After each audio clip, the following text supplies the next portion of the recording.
If it's stuffed, it's no. If it's not stuffed, it's not enough. Hey, yeah,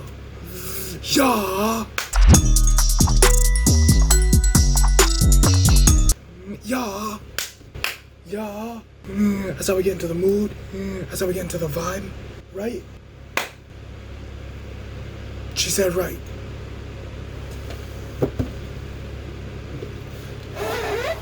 So we're actually going to produce in headphones today.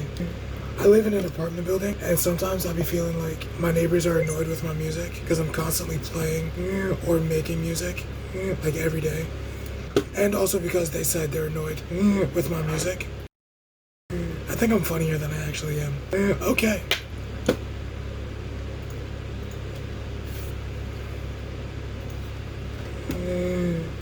So, first things first, we have built our scale.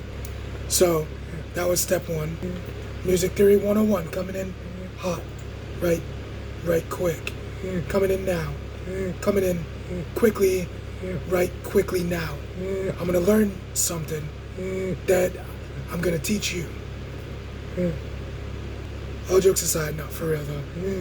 In music, there are different keys and scales, and essentially, you can kind of think of those as flavors for your sauce. This is how you make your major and your minor scale. So you get your first note, right? And then the mnemonic device for it is we went home when Wally went home, right? Wholes and halves. Those are the semitones that you move relative to the keyboard. So we have the first note, right?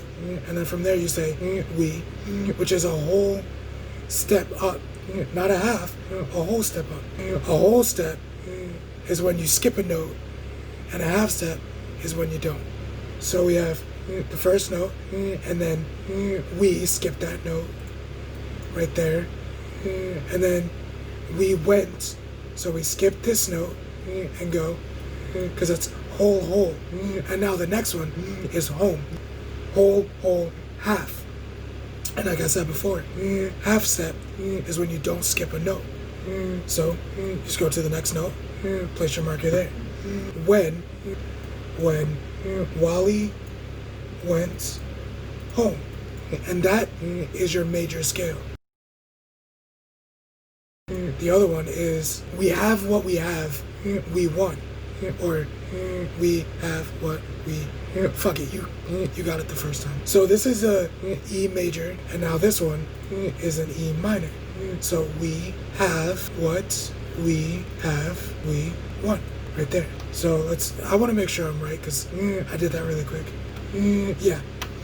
And so Fruity Loops is dope because they know most people don't know this, right? So they have this list here, which I'm gonna be frank, I'm not sure if you can even see that, just because you can't even see this list. If you click this little circle thing with the 3 lines, it'll bring down a menu.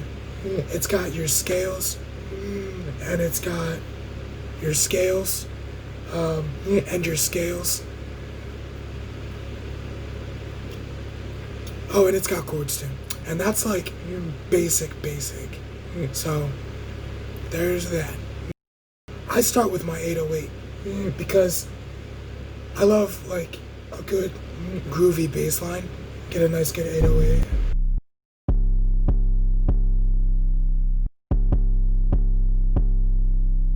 Alright, we'll try to work with this, but I might change it. I'm not a big fan. I'm also gonna grab one that I know I like, just because. Okay, so real quick, what I did there, what you may have saw me do when the sample popped up. First thing I do, if it's on, turn off use loop points. You don't need it really unless the sample's short and you want it to keep looping. Normalize your sound so that you get the most out of it. That's what I do anyway. Quick disclaimer, I am by no way a professional. Like, a lot of this shit I do, it's by accident. It just happens. I am in no way a professional. Just passionate. Second thing I do is I cut it. I click cut self. So I did that with both of these. Off rip, I just immediately do it. Now you get to see why I make this scale that I make. And it's because I don't want to do any work. I'm just being honest. So now I have these ghost notes here. I can just place the notes on those ghost notes and not have to really do anything. It takes all the talent away. I have no talent.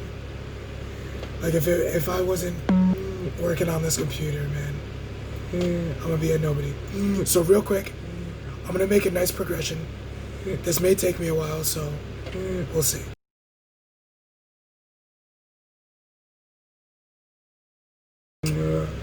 Alright, so that actually took way less time than I thought it would.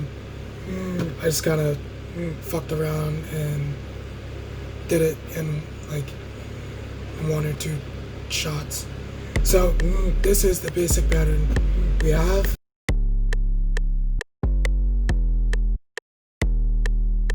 The next thing I'm going to do is I'm actually going to copy that and put that on my second 808 just so I have it. But I'm going to turn the volume all the way down because you'll see why later on.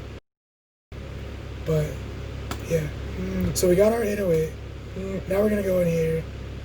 I use loops. I don't care. I use loops. I don't give a fuck. We're going to use a perk loop. Just going to look for one that sounds dope.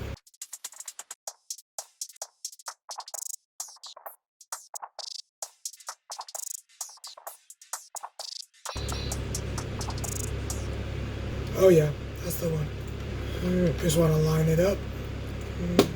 So another quick tip that I do when working with samples is, like, say for example what I just did, I'll pull out a different one to kind of show you. You can see here how, so what I go by the colors, so you have the lights and then the darks and then the lights again, and so on. And what I do is usually stuff is in either 4 bars or 8 bars. So I just go ahead and I go in there and I shrink it to either 4 or 8 bars. Like that's an easy way to get your sample into time and into tempo, I should say. So you can see it's in 130. We're in 136. So not far off, which is why it's not far off over here. But if I play this with the tempo,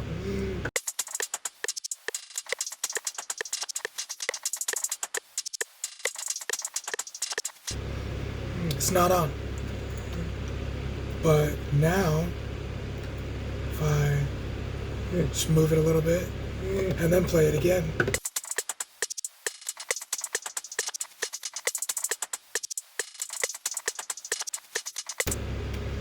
and since I actually kind of like it, we're going to keep it. I'm going to delete it.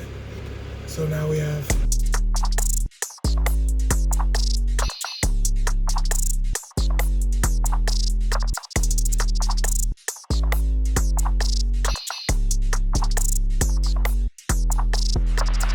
Ooh, I didn't notice there was a thing at the end. That's dope. It always adds character. Alright, so... the next thing we're going to do, we're just going to finish the drum kit.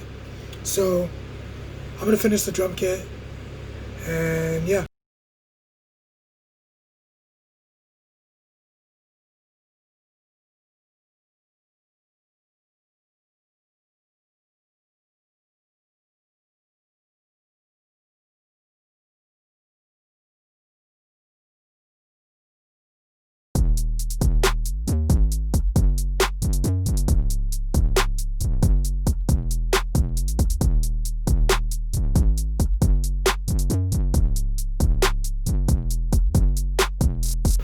Alright, so I kind of slacked off a little bit, I'd say for I don't know, maybe 2 or 3 hours.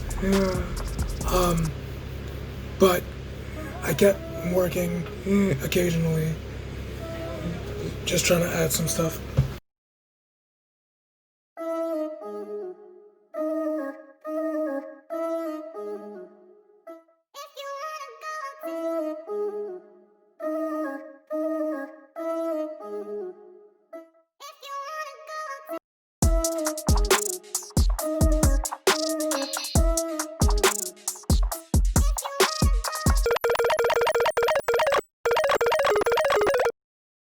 I'm gonna real quick play the new sounds that I made, and then we'll arrange.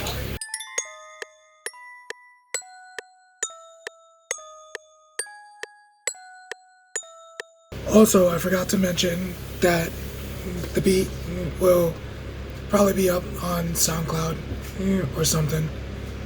If it's good after the arrangement, then I'll send it to Spotify or wherever. But yeah, I don't think I'm gonna release it on there, just cause I don't know. This was made really quickly, and I don't really care for it.